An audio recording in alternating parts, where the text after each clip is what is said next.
Hello, everybody, and welcome back to the Snapshot, episode 71. I'm Brendan Patrick, joined always by Marvel Snap phenom Cam Best. Cam, your week in Marvel Snap, sir. Was interrupted due to a loss of power. I don't want to give like too many details on like the specific weather because that would allow some sort of freak to go figure out exactly where I am. But we kind of got wrecked, actually. And so people who've been following my YouTube channel will know this. I had to leave. I had to leave my house and go somewhere that had electricity so that I could keep uploading, keep streaming, all of that stuff. Other than that, it's been pretty good. I'm doing pretty good on ladder. It's just I wish I didn't lose a couple days there. It was tough.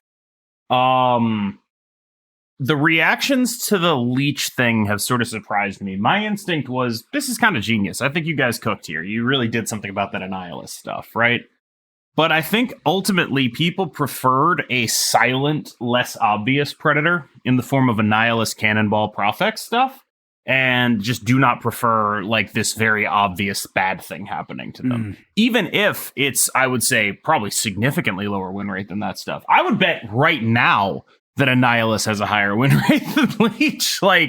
But people are really, really mad. And I kind of feel like they're, I don't know, off base about it almost, where it's I don't want to tell these people how to feel, but I don't feel like there's the statistical evidence for it. What I do feel is the meta feels a little more constrained because everyone's so afraid of the Leech, you know?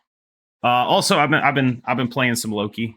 Yeah. I've been Lokiing as I am wont to do. And that was very successful for me. Good deck, good card, totally balanced. Definitely don't need to do anything about that one.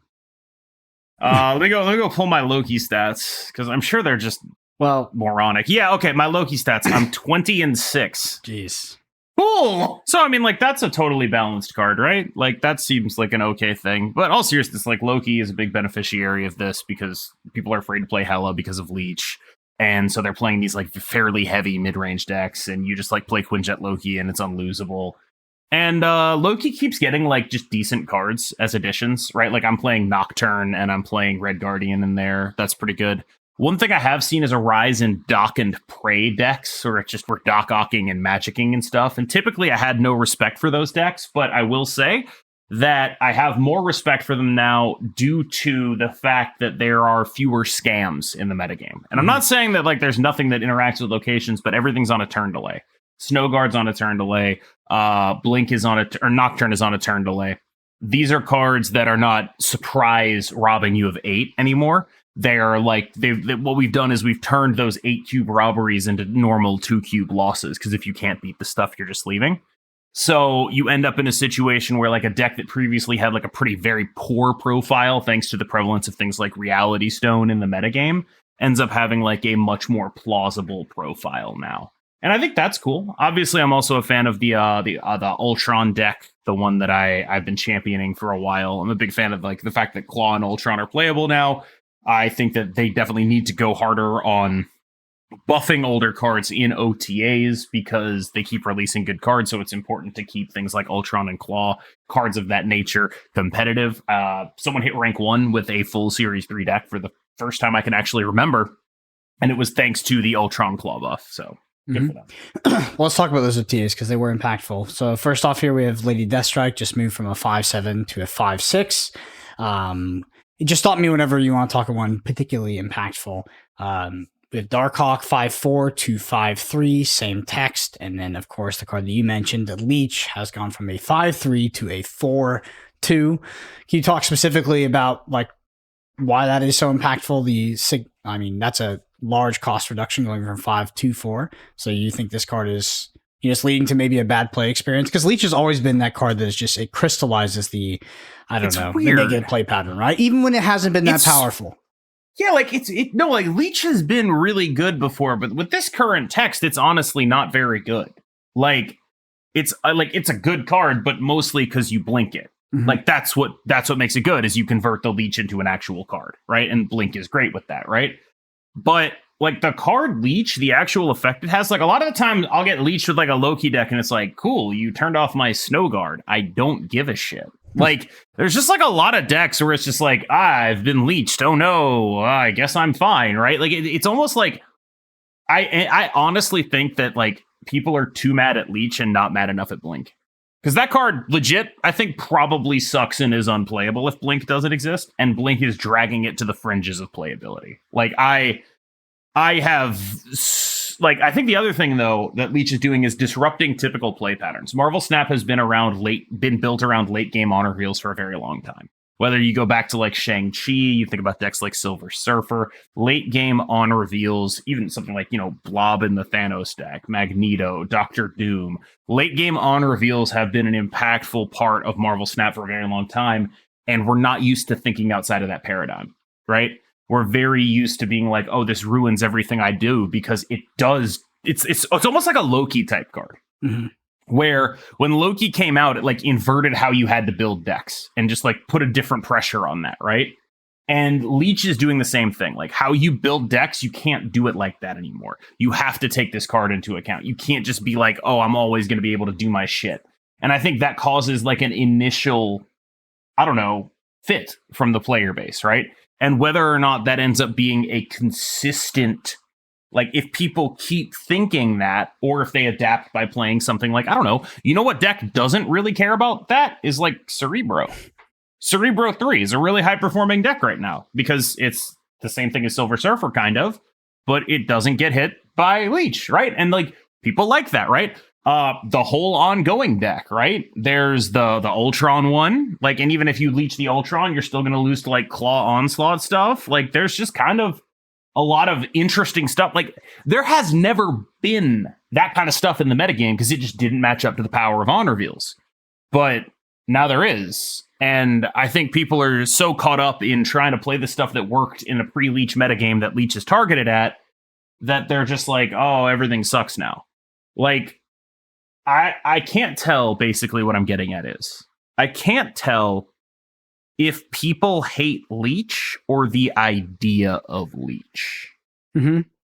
Well, that's what's hard for me. Let's take a quick hiatus from the OTAs just to remind people that maybe haven't queued up this week or booted up the game. Blink itself. So Blink was the card, the season pass card, 5/7, says on reveal, swap the last card you played with a higher cost card from your deck. So that is the card that's facilitating these leech game plans. And then also we have the additional card release, Nocturne, one that we were very high on as of last week when we did our card predictions. That is a 3/5, says you can move this once. When this moves, replace its location with a random new one. How'd you feel like Nocturne itself landed? I think she's just honestly kind of a great card. Like, she's halfway. The way I think about her is she's halfway between Red Guardian and Jeff. Where it's like, yeah. Jeff is better than her in every way. To be clear, Jeff is so much better than her in every way, from like costing 2 to being a more important piece of Angela decks to being a more important piece of lockdown decks. He's better than her in every way, right? Like there are decks that you cannot play without Jeff, right? Like Elsa decks, you really need a Jeff. Lockdown decks, you really need a Jeff. There are very few decks that you cannot play without Nocturne. However, she is similarly good in a way that Jeff is good. Which is to say, she's like, imagine if, and the reason I use the Red Guardian analogy is because Red Guardian, you're never going to be like, can't play this deck, don't have Red Guardian. There's always going to be something you can do there, right? And Nocturne has a similar dynamic. It's just that it feels like very often just going to be like, you're never going to be sad to have her. It's just going to be like, oh, that's a good card I can put in this deck. Oh, that's a good card 12, right? And that is, like, that's what I mean when I say she's halfway between Jeff and Red Guardian. Mm. How do you feel as a Loki enjoyer, like the prevalence of Loki in these metagames? I know that Loki, when it came out, obviously it was super powerful. It was a deck that you really got behind, but I feel like that deck has just been at the top. I mean, maybe not in contention for the best deck, but it's always been such a solid pick. How does that feel? Like, only for me. Only for you? Yeah, I know, but every time I come on this podcast, it's like I'm abusing Loki. Exactly, but it's like, if you look at numbers, there is no evidence for this.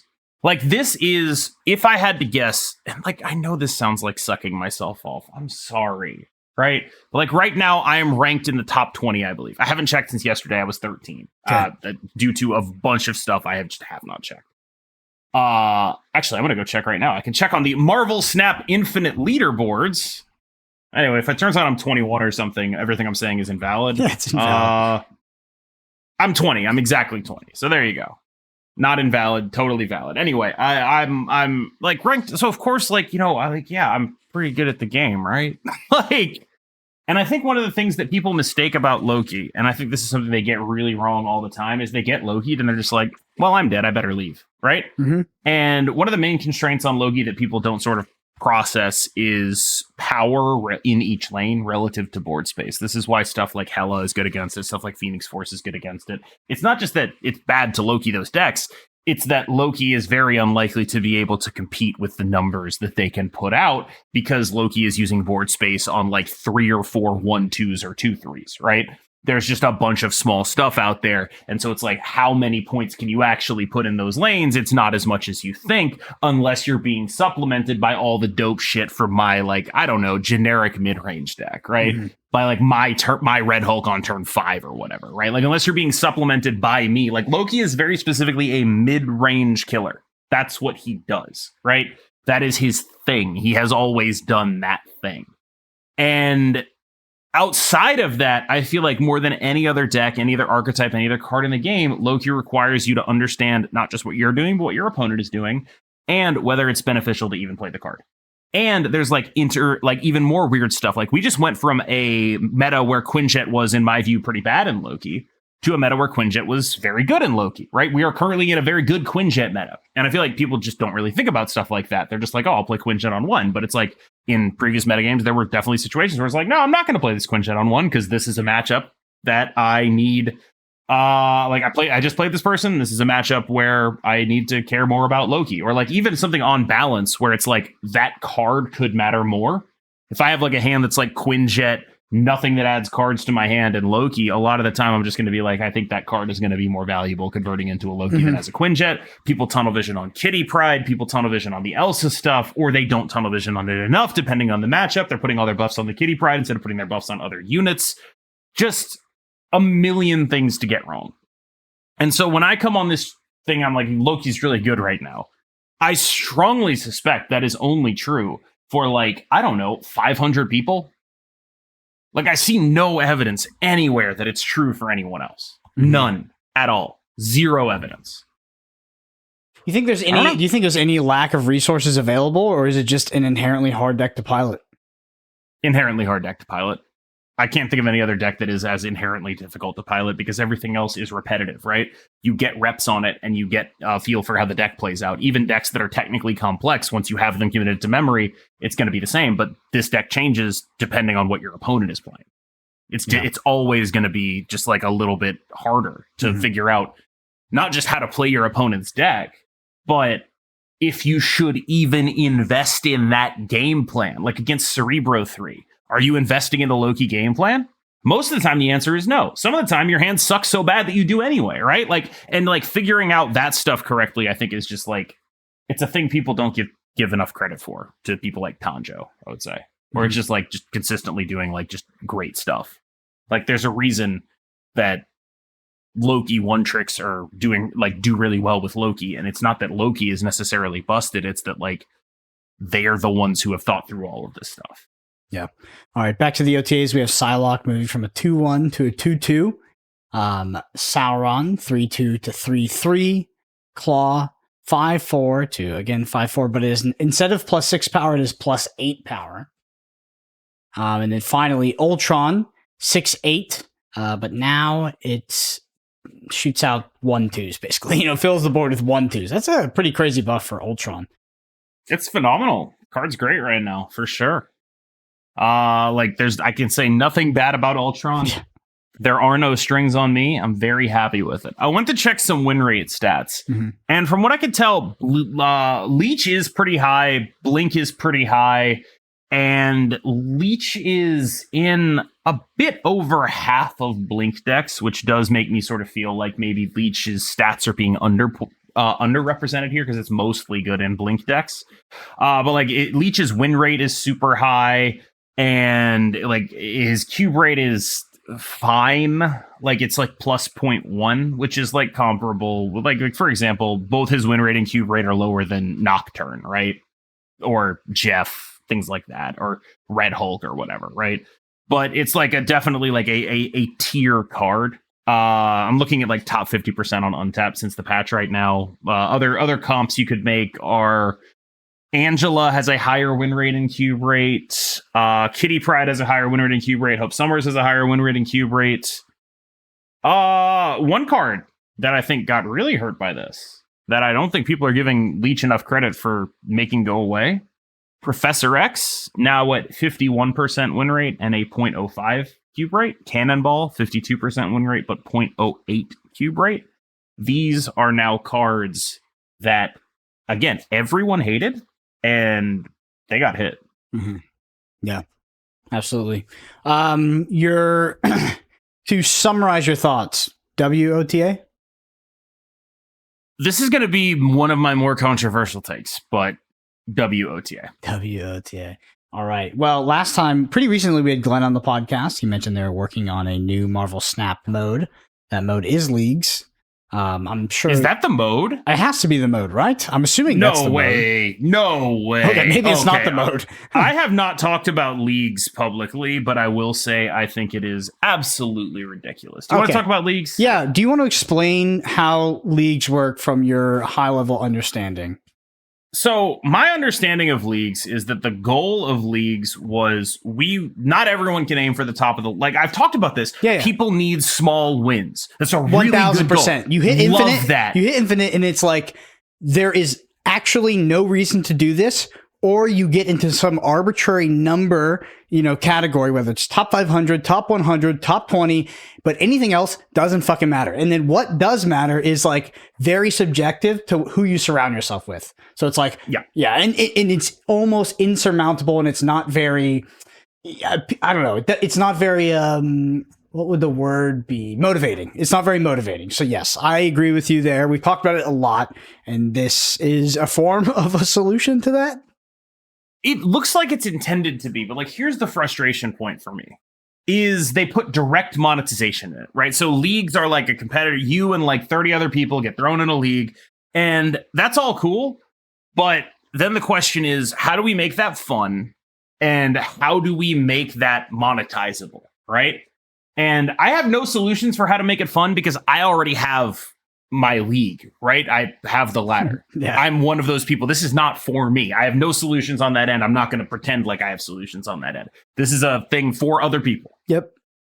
But how to monetize it, the way they chose to approach this kind of pissed me off, because I think it would be so dope to have Friday Night Magic, but for Snap. And for those who are unaware, Friday Night Magic is like you go to play like 4 rounds of Magic and then cut to top 8 or 3 rounds of Magic, depending, or maybe 5 if you're at a bigger FNM. Just like a casual Magic tournament. And there's prize support. Where people are, there's prizes, you get like promos and stuff. It'd be super cool, right? And I get it. The ecosystem is different because like that's for stores, right? But Wizards, I think to some degree understands you need stores and places to play our game if you want to get people spending on your game, right?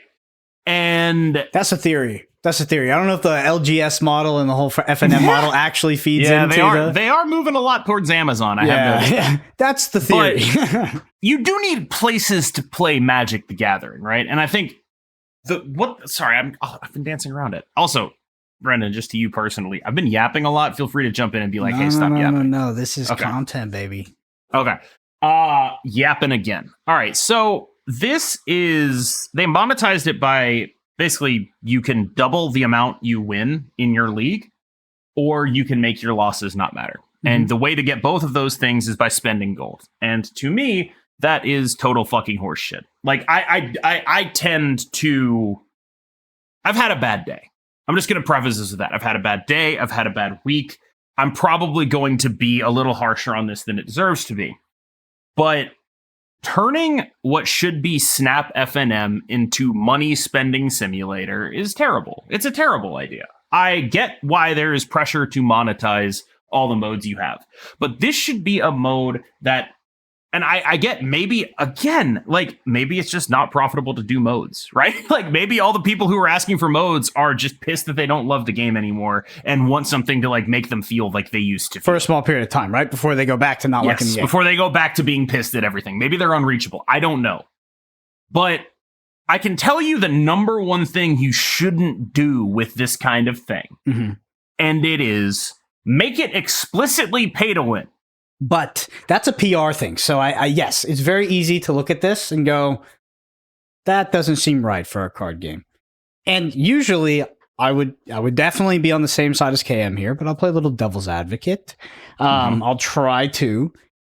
Yeah, I mean, I think it's not that hard to play devil's advocate on this, honestly. I just think I don't know. I'll do it if you want. Yeah, I mean, it's an interesting strategic choice. I think that there's no way, like, if they actually thought that they could release this in this state and not get massive negative blowback, well, then I don't think they'll be around for a long time, because it's very clear, like, that's going to happen. But maybe that doesn't matter. Maybe the negative feedback, maybe people complaining on Twitter doesn't matter. Maybe we'll make money, because maybe that's how these kind of games make money. Maybe leagues are a very successful idea. Maybe Conquest is a bit of a turd when it comes to, like, the actual core competency of Second Dinner. So I saw it. I'll tell you, I saw it, and I'll let you play. I want you to play devil's advocate on it too. I saw it. I was 0% surprised. I was not surprised at all. And that's not because I have a negative outlook on Second Dinner. It's not because I'm jaded. Like, I was just like, that makes sense. If they were going to go into a new system, I figured they would heavily monetize it. And I do think that it is hard to not call this pay to win. Some people might clap back, be like, it's obviously pay to win. I mean, there's levels like this, but it's pretty hot. But this isn't like, okay, you literally buy the victory. It's just like, there's levels to it. This is pretty close to what is explicitly pay to win, and I would absolutely categorize it as pay to win. But I was not surprised when I saw it. I was not surprised. Here's what pisses me off is I was like, okay, how would I pitch Snap FNM? And so I went and thought about how would I pitch Snap FNM, right? Because it's like, okay, I can be like, hey, Glenn, maybe this is a good idea. It's probably not gonna. I don't know how seriously I'm taken, but I can try, right? And so the pitch was like, all right, so you pay 500 gold to enter, and you get special promos if you beat 5 people. And then I realized I was pitching Conquest. Here's my thing. And that pissed me off. Because I was like, oh my God, you actually have this in the game and we all hate it. And so now I'm like, do we even want Snap FNM? Yeah. It's a good question to ask. What about you pay 500 to get in? If you win, you get the opportunity to spend more gold to buy even more exclusive promos. Yeah, I think you've gone into the parody situation there, but I could see that. I mean, it's clearly clearly these things don't work for them. That's the problem. Clearly these things don't work. They don't make money, or they're not contributing enough to whatever Second Dinner is trying to accomplish, and that's just a reality that we need to deal with. Yeah, I like that. That's what really got me. Is I was like, okay, I've got a great idea. It's Snap FNM. Wait, fuck. It's Conquest. It already exists. And even if you were generous to my idea and said the reason that people hate it is all the weird, the extra time it takes, you can't just start at Infinity Conquest. No one is actually spending for that. And I think one thing that MTG, what FNM provides that I don't know if a mobile game can is a sense of community. Yes, 1,000%. And that is I don't know if a mobile game can do that. So maybe Snap FNM is a terrible idea. Maybe I'm just an idiot and I just want something. The Hearthstone version of FNM. What, Tavern Brawl? Yeah, or not Tavern Brawl, but it was Fireside, some shit. Firesides. Yeah. Yeah. Well, that didn't work out, I don't think. Yeah, it's something everyone wants, right? But one of the things that's happened over the past 10 years is it's become increasingly easy to live your life without ever interacting with another human being face to face and looking someone in the eyes. Yeah. You can DoorDash your groceries. Yep. You can play all your games online. You can talk to people on Discord. You can talk to people on your friends are actually just people in your computer. You do a podcast with a guy you've never met in real life. Yeah, that's the metaverse right there. It's all of these things. Right. None of these things are actually rooted in reality. They're all this right. And it's so, especially I don't know, the more you. I've just thought about the whole food delivering thing a lot, and it's actually kind of a fucking ridiculous concept that you sit there on your ass, click a button on your phone, and then magically almost the food just shows up at your door, and then you just scarf it down. It's just you're right, but the interaction with human beings, the community aspect, and that, honestly, it's a huge pitch of card games in general. How do you get that? How do you get that in 2024? Yeah, how do you get it to the average consumer as well? Because you could get it to the 1%. by adding a spectator mode, then there would be tournaments, and then people would do grassroots tournaments, and there would be a community. But how do you get it to the average player? Does the average player want that? I've no idea. My pitch is like I feel like I was thinking about Snap FNM from the wrong way entirely, right? I was thinking about it as a tournament, and it's not a tournament, it's a community. How do you get that? How do you make a game mode about that? Is it Hearthstone? Is it the Battlegrounds duos thing? Is that how you do it? Like, I guess I'm trying to open my mind here because like I came to the conclusion that I was just thinking about how to do Snap FNM from the wrong way. I was like, let's take the FNM model and put it into Snap. That's the wrong way to do it. You need to take the FNM experience and put that into Snap. And I don't know how to do that. But duos actually sounds compelling to me. I like duos. I like the concept of duos. How it would be executed in Marvel Snap, and if it like whether or not the if it was just duos, there was no other game systems layered on top of that, I think it would just die out like Conquest, to be honest. You know, Conquest isn't dead. Sorry. Conquest is not dead. But I believe, and I could be wrong, I believe that if you do play Conquest, you do enjoy Conquest, you're in the minority. You are a niche part of the audience. So it's not dead, but it's not what they wanted it to be, I don't think. But yeah, how do you create a sense of community in a digital game like Marvel Snap? And you know, Marvel Snap is actually quite an anonymous game, by the way. You don't have a friends list. You basically have no interaction with the people across from you outside of them fucking pissing you off with emotes. Yeah, the only interaction, the only community we have in Marvel Snap is people BMing each other. That's the only thing we have. Yeah, and it's like how do you, like, again, I'm not the wrong person. I'm a fucking misanthrope. If you fucking talk to me in Marvel Snap, I'll be like, shut the fuck up. Like, I'm the wrong person to ask, right?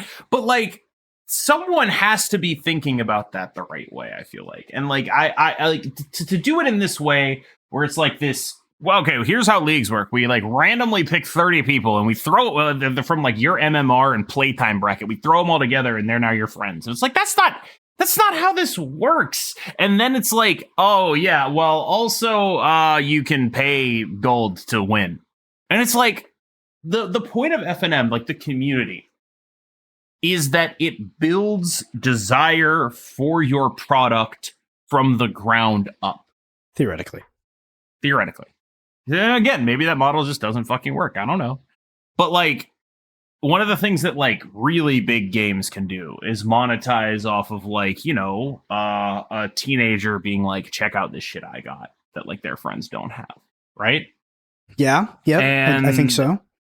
And that's the kind of thing you want to monetize off of if you can get to that kind of level. I feel like, I don't know. I guess I just like to see it just like straight up there where it was like, here, pay, just keep buying these and you'll never lose. Like literally a perk that says pay to not lose. It doesn't say pay to win. It says pay to not lose. Pay to never lose. What does that sound like? You could just not lose organically and you wouldn't need that. Pay to never lose. How about double your points? Double your points is like, sure, whatever. Just having your time. Sucks, right? But what? Double your points is like, sure, whatever. Fuck it, fine. But pay to not lose. I love what double your points is okay. It's not like okay, but it's less viscerally offensive than pay to not lose. Pay to not lose is like, what is the point of that? Like, you have a game that is about gambling and stakes, and you're like, what if you could pay money to not have stakes? What if it was just pay to win? What if it was pay 500 gold and you win a match? Yeah, like that's actually what that is in the context of leagues. Right. And so it's like that, like neither of them, I think, are OK. Right. Neither of them are what I would want to see from the game. But like one of them is vastly more offensive than the other. But it's a framing thing. That's the thing. Is like they're kind of the same. It's actually just framing. Yeah, it kind of is, though. Like, isn't that shocking? Like, it's like one of them just isn't that shocking? I would say no. That's not shocking. Okay, fine. It's not shocking that framing can influence human decisions. I also think it's not shocking that they've implemented a pay to win system and they tried to obfuscate it by just kind of reversing it. I don't think that's surprising at all. That's pretty normal. I don't know. I hate when I do like. I hate when people do like the raw fucking dinner was greedy, but like if you want me to devil's advocate for the mode, which I will, why would they not test it out here? Yeah. When you are designing something, you always test it at the maximum parameters allowable. Yeah. And then you say like, well, that didn't work, so let's rein it in. Right. But you always push like the most aggressive thing you can in something like that. Like you always start with what you think you can get away with. And they were clearly wrong, right? Well, I don't know yet. I think they could still get away with it. I think I have a pretty fair devil's advocate, too. Look at the rewards from leagues. First place reward, Spotlight Key, Gold variant, or just a variant, 1,000 credits. Premium mystery variant. Premium mystery variant, 1,000 credits, 310 boosters. All of which can effectively be gotten via the in-game monetization system already and used to acquire cards. So, you, as a consumer, as a player, you actually have no necessary reason to actually engage with this if you don't like the pay to win aspect. Like, this is not for you. You can get all of these resources through other systems in the game, and in fact they might be better, more efficient, more effective, safer, because there's a risk because you're playing against other players. They might actually cost less on the delta, right? Because maybe you really got to fucking smack that gold in there to actually win. So this is completely optional, but they made a statement with this, and that statement annoyed people because some people are still coping. That the goal of this, like, I don't know. This is what do you like? What do you expect? New modes. People expect new modes to alleviate fundamental issues with the game's economy. Yeah, and it's like that's not going to happen. So what are we doing here? My issue is that I don't think this new mode accomplishes what it would set out to be. Which, like, it feels like this was designed to be Snap FNM. And maybe I'm projecting because I want Snap FNM, right? I could be projecting here. But it feels like this was designed to be small-scale victories for people to have. And instead, by putting those perks in there, they devalued the meaning of that. The same way that, like, to someone like me, Conquest has no meaning. I think to most people, winning a league would have no meaning beyond the rewards. Yeah. I'll happily put it out there. If any of you are looking to, gather some clout at Marvel Snap, leagues come out. They will not mean anything at all. At all. Please don't try to farm them for any sort of reputation because they will not mean anything. Even if they weren't paid to win, they probably wouldn't mean anything. But yeah, I don't know. It's a weird system. It's a bold idea. I don't think it's targeted at us in particular, but I think that they were less trying to create Marvel Snap F&M, and they were more looking for additional ways to monetize whales. The funny thing about the system is like it's very zero. It feels okay. You get rewards for first, second, and third, I believe, but it feels very zero sum. So like all these people contribute into this league, but at the end of the day, it really should only be the spenders that win, that have the possibility to win. If you think about it, if you think about the sample size of like how many you said, it's like 30 players or something like that. Like it is really just designed to feed rewards to the top end. I mean, you still get 250 credits, 155 boosters, and a variant if you get like sixth or something like that, which might be worth it for your time input. But these top end rewards, like getting a Spotlight Key, it seems to me like that is not supposed to be achievable via a free to play engagement with the system. Here's the thing, though, because in the system they designed, if those perks didn't exist, it would just be a grind fest and then suck that way.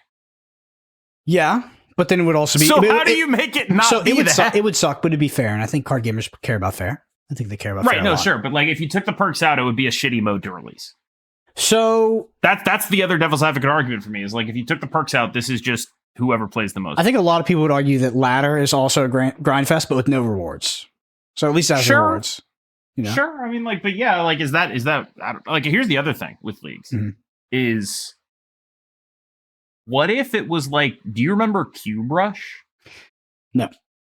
So Cube Rush was the only real way we had to compete against each other back in the beta when everything was terrible. Oh, I do remember actually. Yes. Was get on ladder. And obviously, like, the bots definitely fucked this, but now that there's no bots, you can maybe do this, right? Whoever gets the most cubes in a given period of time. What if leagues were structured like that? That'd be dope. Like that's way more like F&M because it's like, okay, you block off for 2 hours on your Friday night, you queue up in your league, you recognize a few people. Maybe there's a way you could communicate them and, the 2030 version of Marvel Snap, you have a friends list. But yeah, that'd be way cooler. That'd be way cooler. What if it was like a blitz? What if it like a blitz? Yeah. Like just like your time starts now. here is how it is. Maybe like, you're in different parts of the world. There's like 3 different times or 4 different times or whatever that you can do this at, right? Either way, that seems plausible to me. Where it's like they're just like, here's your times to go like that. It's exclusive, right? Like streamers might even do that, right? Like For sure. That's a thing, right? Like, it's exciting. And I feel like there were ways to make this concept work that didn't happen because of the monetization. Yeah. Because of the need to monetize it. Because if you make something that is just a grind and then put a button right there that says, hey, you don't have to grind anymore, you can just spend this money instead. Aren't you incentivized then to make it a bit more of a grind? Mm-hmm. If your job is selling 2x speed tokens, you want that race to be as long as possible. If your job is selling for the next 100 yards, you run twice as fast. You want that race to be 10,000 yards. You want it to be a grind fest if you're selling power-ups. Yep, for sure. And that's the thing about leagues that hits me, where it's like, I can think of versions of this concept that are super dope, but then I can't figure out how to monetize them, and that means that they can't exist, doesn't it? I guess. Yeah, I mean, we're already paying for the fucking cards, so I don't know why every angle needs to be monetized. I don't know when I blow my nose it needs to be monetized in Marvel Snap, but because I pay for monetized in real life unless you're wiping it on your shirt. Oh, well, you just you're paying those you're paying those tissue microtransactions, dude. But leagues, so only the bottom line will tell over time. But for me, when I look at leagues, I do think it is a very dubious strategic decision. Because it looks like a PR nightmare, and it also looks like just a shit idea. Like, it just looks boring. It looks pay to win. It looks grindy. Like, nothing about it is enticing to me as a player. And as a player who might have gold to maybe get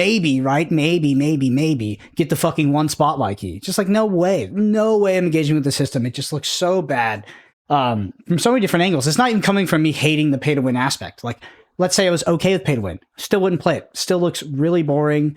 You have no connection to these people. It can probably be exploited. It's just like, it just seems dog shit. And I hate to say that because it's kind of aggressive, but I don't know. Yeah, we've been really rude in this podcast. I feel like we've been pretty nice. Like, I don't think a lot of people are going to play devil's advocate on fucking leagues because it's hard. But I feel like we've been really nice. But I do think that leagues are shit. I do. Like, it's just a weird idea. Like, you look at it, you're like, okay, that's blatantly pay to win. It's going to piss everybody off. Everybody off. And then it's like, it just looks, it looks like they got like the worst answer to like, oh, we need aspirational content post infinite or like post ladder grind. We need something for people to be able to do, to like aspire to. So, because we talked about like you talked about the idea of having player specific ladder rewards and how you can cater that. Dude. Okay, I hit it. Okay. You have the blitz and you can do it at certain times, but you can purchase more entries so you can get more shots. Yeah, that's normal too. I can't remember. I don't know what system but that's normal. Like, that's a normal thing. You know what does that? The arena opens in Magic the Gathering. Like the limited opens. So they sell you have to go like EXO or something, but they sell you your shots. Maybe. Anyway, leagues. We'll see how it happens. We'll see how it plays out. I'm not nearly as angry as everybody else, but I think that at the same time, like, for me, because we talked about it so much at this point, for me, second dinners, like motivation, their goals, they're very clear to me, and they don't irritate me on a personal level anymore. Like, it is just how it is. You've ascended to nirvana and are no longer angry. It doesn't irritate me, like, at all. They can do, like, if they made the game legitimately less accessible, like, they'll probably irritate me because I get in the way of gameplay, but leagues don't get in the way of gameplay. They don't. 0%. You might think they're scummy, and you might think it's revealing something about second dinner that you didn't know or you weren't willing to accept already, but overall, they don't affect gameplay. Or that you just, like, kind of want to believe. Yeah. Like, copium. There's this thing that I think, and like, I don't blame people for being suspicious of mobile devs or anything like that. Like, I totally get it. But I think that there's a I've been reading a multi-part series about like why people get angry on the internet, and one of the theories proposed. Yes, I get it. It's like No, it's really interesting, actually. I believe the guy who wrote it was Ryan Rigney. I'm not positive. And like one of the things he points out is shout out to you if that is actually you. And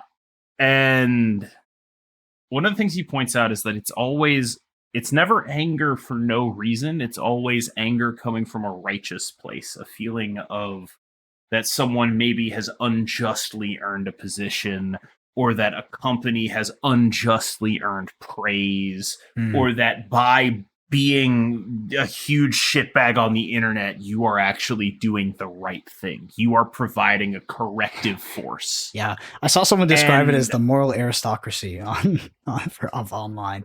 Just like yeah, and like I think one of the things is like in our culture that sort of pejorative tends to get applied mostly to people who are left wing in I think an unfair way, where like it's like, oh, the vegans are morally scolding you or whatever. But what's really happening is you're being a dickhead to vegans, right? Like you're going out of your way to make them feel bad because you think they should not feel as the way they do. You think that like they should not feel as, I don't know, cocky about it, right? And you're dragging them back down to earth and being like, actually, your shit's stupid, right? And a lot of stuff like that is like that. A lot of it is like people feel as though they are providing a necessary moral corrective force. Yeah. And I think that's why people feel so emboldened to like, oh, Second Dinner is greedy. They are evil. Yeah. They are robbing you. This is terrible. And it's like, these are all things that you probably wouldn't say to someone in person, but you feel comfortable saying them because it's anonymized and you are part of a force of nature rather than someone who is responsible for the words that come out of your mouth. Yeah. And so I always try to be like what we just did. That feels too much like that for me. That feels too much. I think I tried to distance myself from the moral side of the monetization, but yes, that is true. Like we do that. I think that's part of having like us having the platform and having to have a rhetoric about the subject because we have to cover it. But it is a form. I do agree. Right, and so like I feel like I don't like once I have recognized the behavior, I don't like seeing it in myself. Right. And I'll do what I can to avoid it. And it frustrates me on a personal level because I do struggle with this, that they've done something that is so easy for me to just like point and laugh at. Mm-hmm. It's weird. And they've done something. They've done something wrong, right? Like pay to win is fundamentally wrong. It's incorrect. Yes, it is. It is. And like I don't like feeling like that. Status quo. I don't like feeling like that. Yeah, so that's kind of where I differ, I think, from some people's opinions on leagues, where I don't think they've done anything wrong. You know, like I'm not like, Second Dinner, because the game is not less accessible. The gameplay is not impeded. Sure. It is just a very, very, it's not an obtuse way of monetizing. So I'm very okay with it. But yeah, the whole internet thing where it always becomes this sort of, like it's like there's some weird morality thing going on. Like I think about, and I don't want to like, I don't know if this is like a sensitive subject, but if you've ever seen like a post of someone who's, like if you read the comments to a post of someone who was like overweight and like they were like eating something unhealthy, you go to the post and it's all these people being like, your health, like, oh my God, those people don't give a fuck about that person's health. They genuinely do not care about that person. But for some reason, everybody feels the need to comment that like, something health. And it's like the most toxic, bizarre behavior I've ever seen. And it would never happen in person too. It's like this weird internet like sub-reality where suddenly everybody's fucking concerned about somebody's specific health. It's like, and it's only on specific subjects too. It's like they really pick and choose. I don't know. Yeah, I would be interested to read the thing that you read because like it is a fascinating phenomenon, but about why people get so emboldened about these like random topics, but they do feel like something has been upset, you know, in the reality of like, you know, whether it's, sorry. I just got reminded of something. I got reminded of a comment that I got and I went to go find it.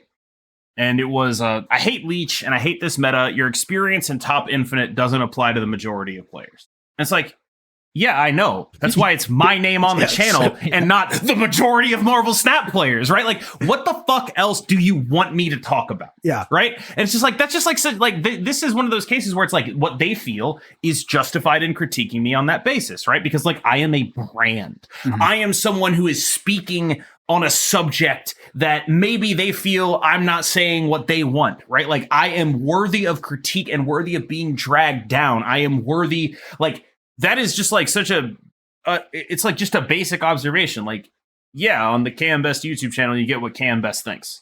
Isn't that bizarre how that's not like a sequitur for them? Right. Yeah, like, it's just like such a basic thing to me. But like to them, it feels like the expectation is that what I say needs to be what they want to consume. And so if it's not that, I am thus worthy of that critique. Yeah, happens a lot. Many different facets of it. I consider it to be the content creator or just like any sort of public figure, like a tax, right? And you must pay the tax. Like people will be mean to you, and they will be unreasonably mean to you, and you will not be able to have discourse with them, and it will be one-sided, and you will feel bad about it. But yep, that I feel terrible about a lot of my comments. That it really is does. just how it is. Because there's a lot of people that really read into it and they complain about. They're like, "Oh, people are so mean to me," and it's like. That is just how it goes. Like it happens all. So I've started 3 different channels, 3 different podcasts. The funniest phenomenon, I think I've talked about it too in here, is at the beginning, only at the beginning, people are really negative. Really negative. They get in there. They really don't want you to succeed. They really want you to stop doing what you're doing. But you give it 6 months, a year, they're all gone. They're they become outliers rather than like normal. And you get those bizarre comments of like, this isn't representative of my experience. It's like, okay. Yeah, like what do you want me to do? I fully support you starting a YouTube channel so you can have someone speak to your experience. Yeah. That's what I did. Yeah. Like, you're like Pro Tour metagame breakdown. They're like, this is not like my FNM. You're like, right. Yeah, normal. What? Like it's a very weird thing where it's like one of the things I think about a lot is like no one would ever talk like this in real life. Like that's just not a like unless I literally like they talk to you like you are an employee, right? Or like they are a teacher and you are a student, some sort of subservient relationship where you have done something that needs correction. And that is like just insane to me. Yeah. Like, but that is absolutely how it is. Like it is, I don't think there is any way around that. And I think that getting caught up in that stuff, like letting it affect you, because it will affect you, I promise, even if you don't think it does. Yeah. Like, I mean, I remembered this comment in the middle of a conversation. I didn't remember the 100 nice ones, right? Like, no, like it absolutely hits you. Yeah. One of the other things is the tax, in my opinion. Like everyone must pay it and it sucks. Some people pay it more than others. I have never left a comment on a YouTube video.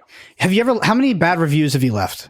None. Okay. In my entire life. So I have never done it. I've never left a bad review. I've never left a comment on a YouTube video. I have never done anything like no tip. Yep. That's my paradigm shift. So so here's how you should view it.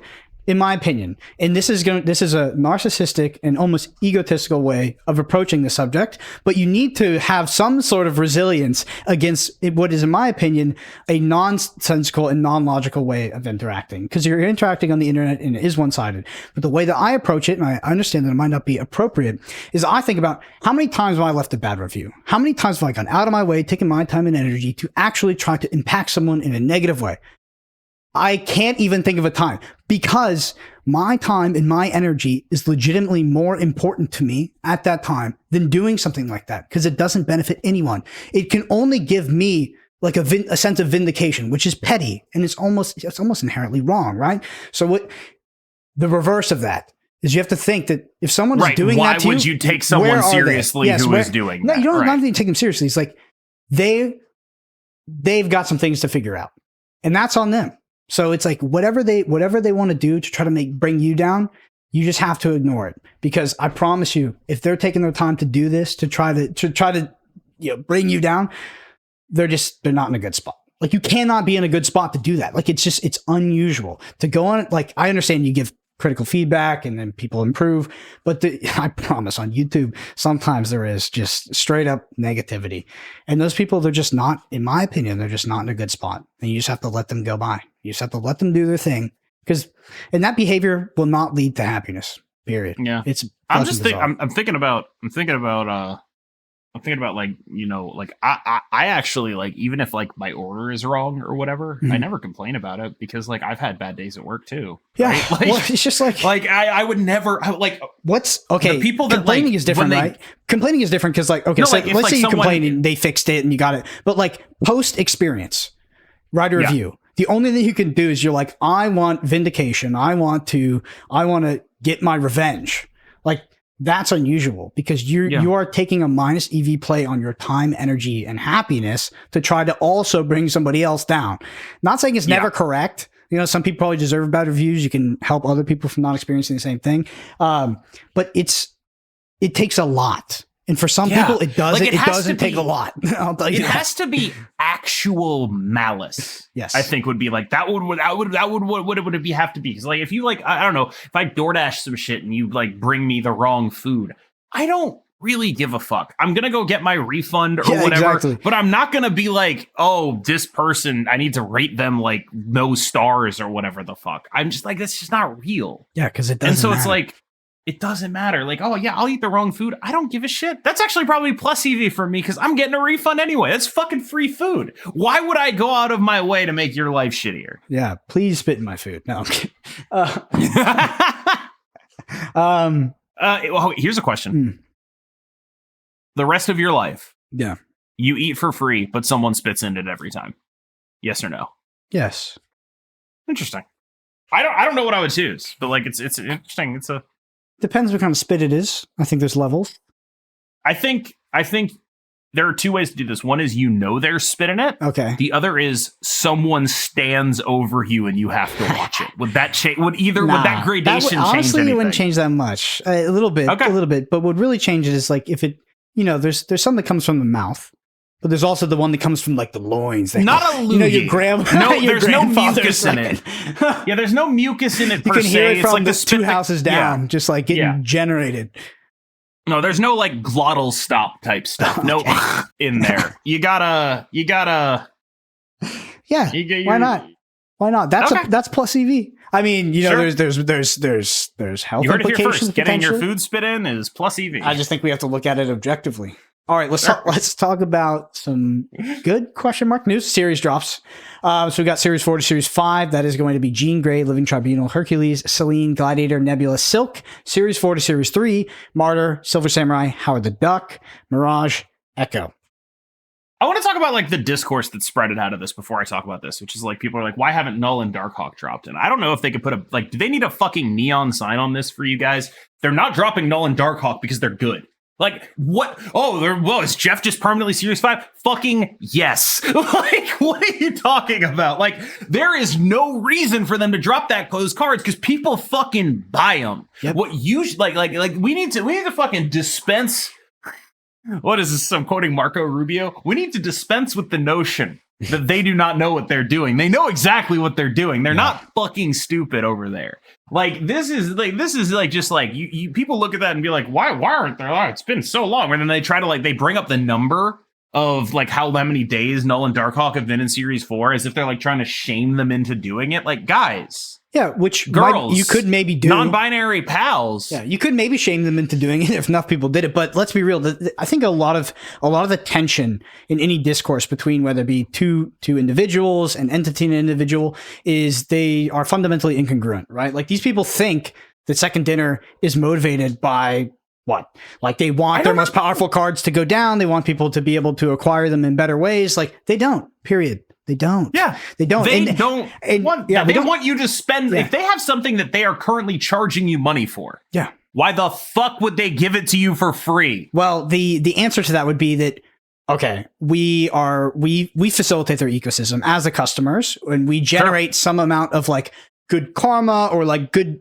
something with the company that they can take plays like this to benefit us in the long run because it contributes to the long-term health of their game and our relationship with them.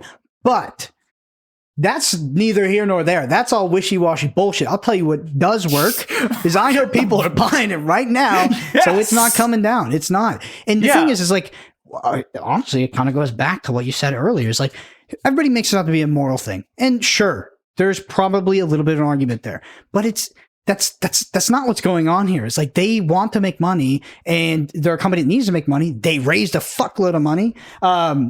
Like they're leaving the better cards at higher series drops, and that might piss you off, but that's how it is. Like that. Here's what pisses me off, though. If you're gonna leave the better cards at higher series drops, make up for it in volume. That's what pisses me off. Like I am willing to be like, you know what? Okay, leave the better cards at higher series. Fine, that makes sense to me. Sure, but make up for it in volume. They dropped fucking 5 cards into Series 3. Yeah. That is ridiculous. Let me ask you a question. Like, why do it at all? Why do it at all? Good question, actually. The reason you need to do it is so, like, the main driving force behind it is not necessarily a question of, like, price, but a question of, like, reasonable time frame for acquisition. So the more dog shit is in Series 4 and 5, the more dog shit is in caches, the less people have the opportunity to spend on your game. So, like, if I were pitching this 2-second dinner, I would say, like, you want people spending on your fucking game, right? Make sure that people want to spend money on what's in there right now. Up that FOMO like a motherfucker and stop putting filler in there. Yeah. Now, their response might be, well, we need the filler because people are spending enough right now. And then it's like, well, if people are spending enough right now, what's the point of any of this, right? Yeah, it comes down to math, where there's actually a really fascinating equilibrium point where as you lower these into Series 4 and Series 3, you increase the density of higher value cards and people maybe end up spending more on the aggregate. We cannot know those numbers. We can't. Oh, we can?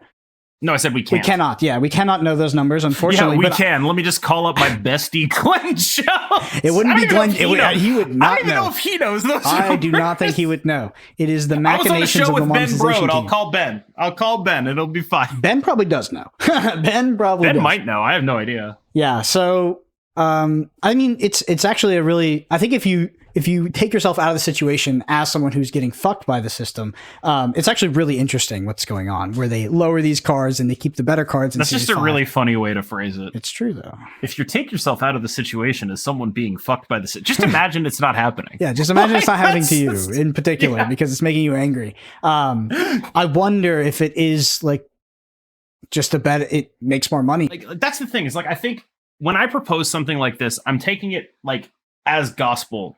For whatever reason, right? Like I've just assumed this at this point, that whatever it is they're doing, they have to do, right? Mm-hmm. Or at the very least, if I were to pitch an idea that is basically just, hey, you should make the game cheaper, it's probably not going to fucking happen, right? So if I want to have a reasonable proposal for Second Dinner, and, you know, I have a voice in the community, so I do have to think about this, right? Like the things I say can and do reach their ears some of the time, right?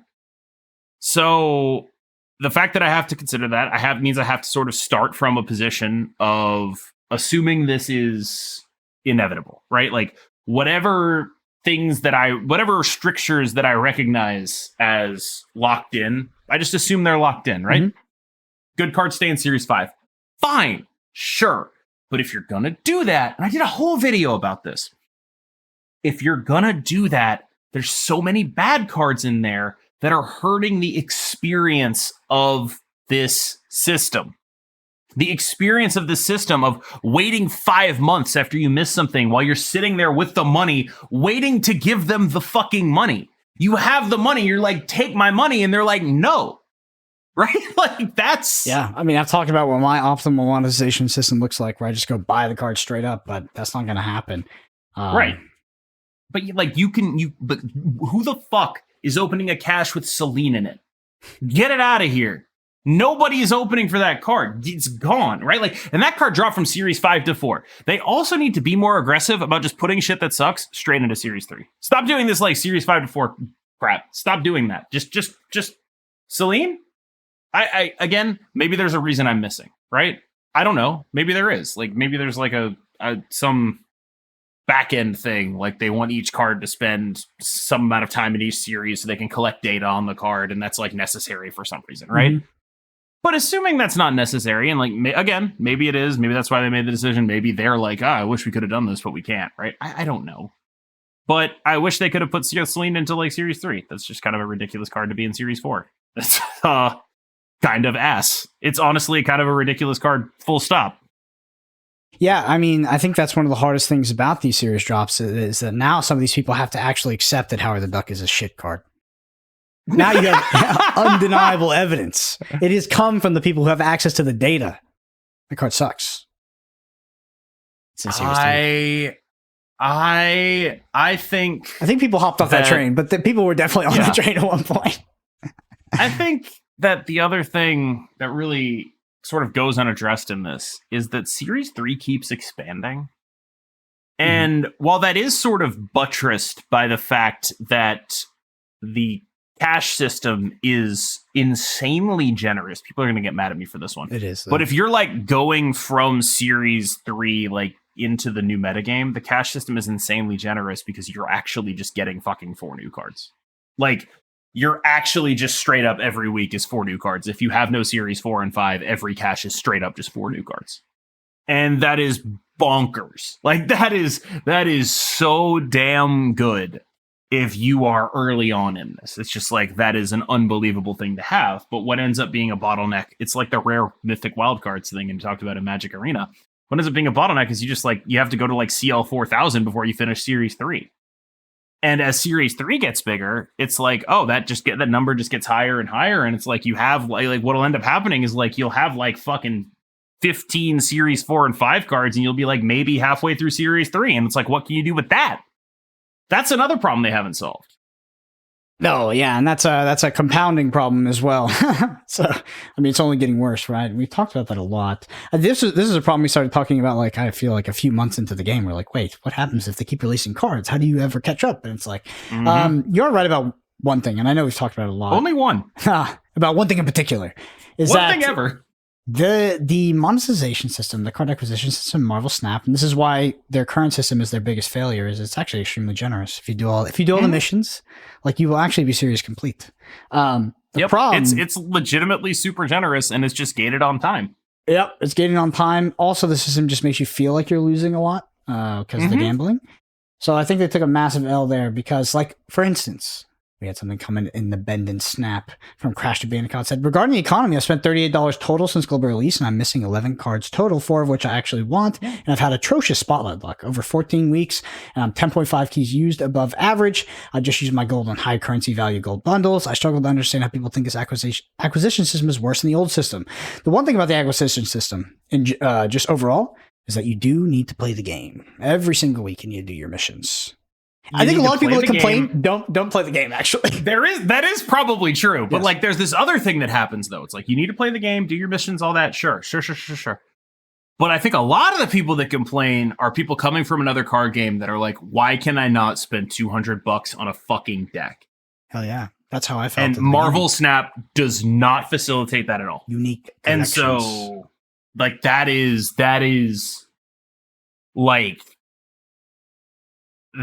a core constituency of, like, I guess you'd call like PTQ grinder level players that are like just pissed off all the time. Yeah, well, I mean, I felt the same way when Marvel Snap, when I started playing global release, because I'm playing beta. I was like, God damn it, why can't I not just buy the deck? I did. It took so freaking long, and it took a lot of money back then too. Like, because because I was trying to. Oh, that's the other thing.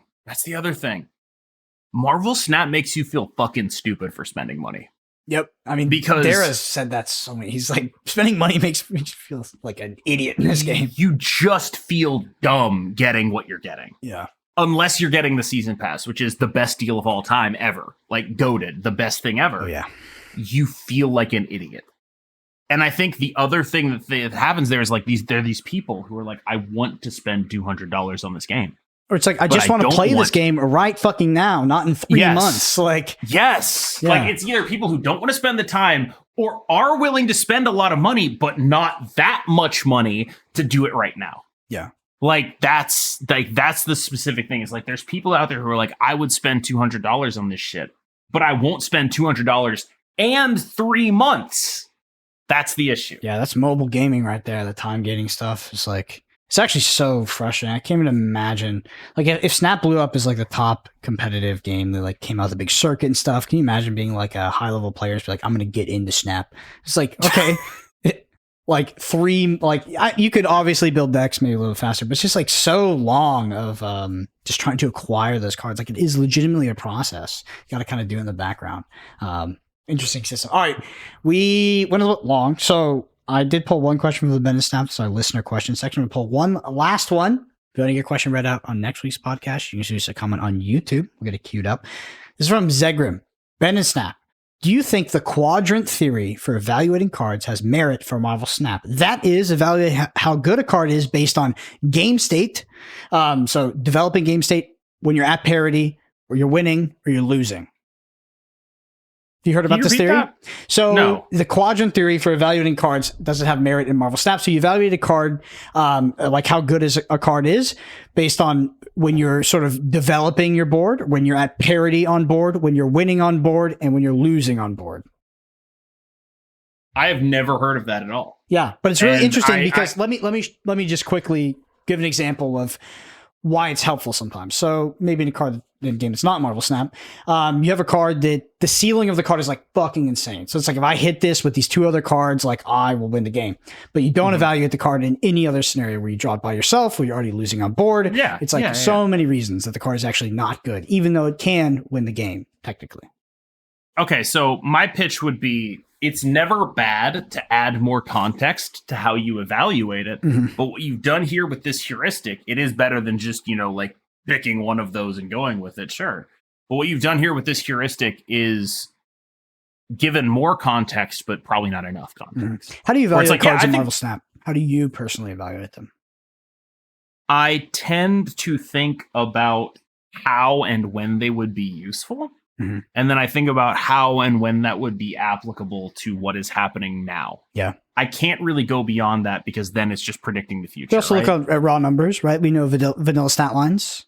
We see something right, but like that falls under how they would be useful. If they release like a 4/12, I can see how that would be useful. I play it on turn 4, right? Like that's that falls under how would this be useful, and then how would that kind of thing match up into what people are doing now, right? Like when you look at like Namora, right? Namora. Okay, I can see how this would be useful. Remember? Yes, that's Namora. When the moon hits your eye like a big pizza pie. That's Namora. Okay, think about her, right? Like out of context, that's a 5/16. That's a good ass card, right? In context, people are playing a lot of Clog.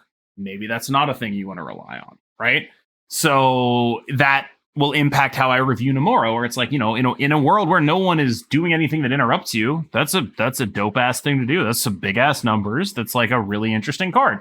In a world where people are interrupting you, this card is so fucking bad as to be unplayable. And so the question then becomes, how strong is it when it hits? And how often are people going to be stopping you? And those are questions you're going to ask. Sorry, I was just thinking about it's like swapping out the intro music for the Snapshot this week and just putting like That's Amore on there. Just like the intro is like, I can't even do it with my mouth. No, I don't. No, come on. I mean, I know the song That's Amore, but only like the chorus and really only those words. It starts off with an iconic intro. Put you right in the mood. Anyway, if you want to get your question right on next week's podcast, shoot us a comment on YouTube. All right. Well, a little bit long.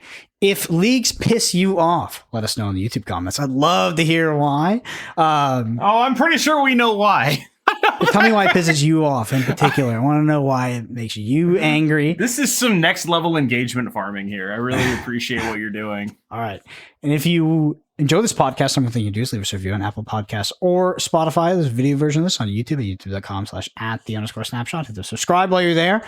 Brendan APG, KMBest on Twitter, and KMBest MS on Twitter. MS. Do not send people to poor Catherine. Poor Catherine. Catherine Best has a Twitter account that she hasn't used since 2013, and people keep tagging the wrong KMBest because she got there first, and I feel terrible for her. She's a phenom. All right, your Twitch schedule. When are you streaming? The evenings. It's been very interrupted because of weather permitting, right? Like it's been very interrupted recently. It's been a whole thing. Yeah, we go through that period. It's also been a bit hectic here. Not like knocking anything out, but Yeah, a lot of stuff is flooded, shit like that. Yeah, everyone else got like cool lights from whatever the geomagnetic. Yeah, everyone else got cool shit. I got fucking kicked out of my house. Yours is from that? Is that what that's from? No, okay. I think so, but like, how would I know? How would I actually know? I'm repeating some shit I heard, like third hand. Of course, I don't actually know. What am I, a scientist? What am I, a card games? Don't listen to me. Anyway, thank y'all so much for listening. We'll see you next week.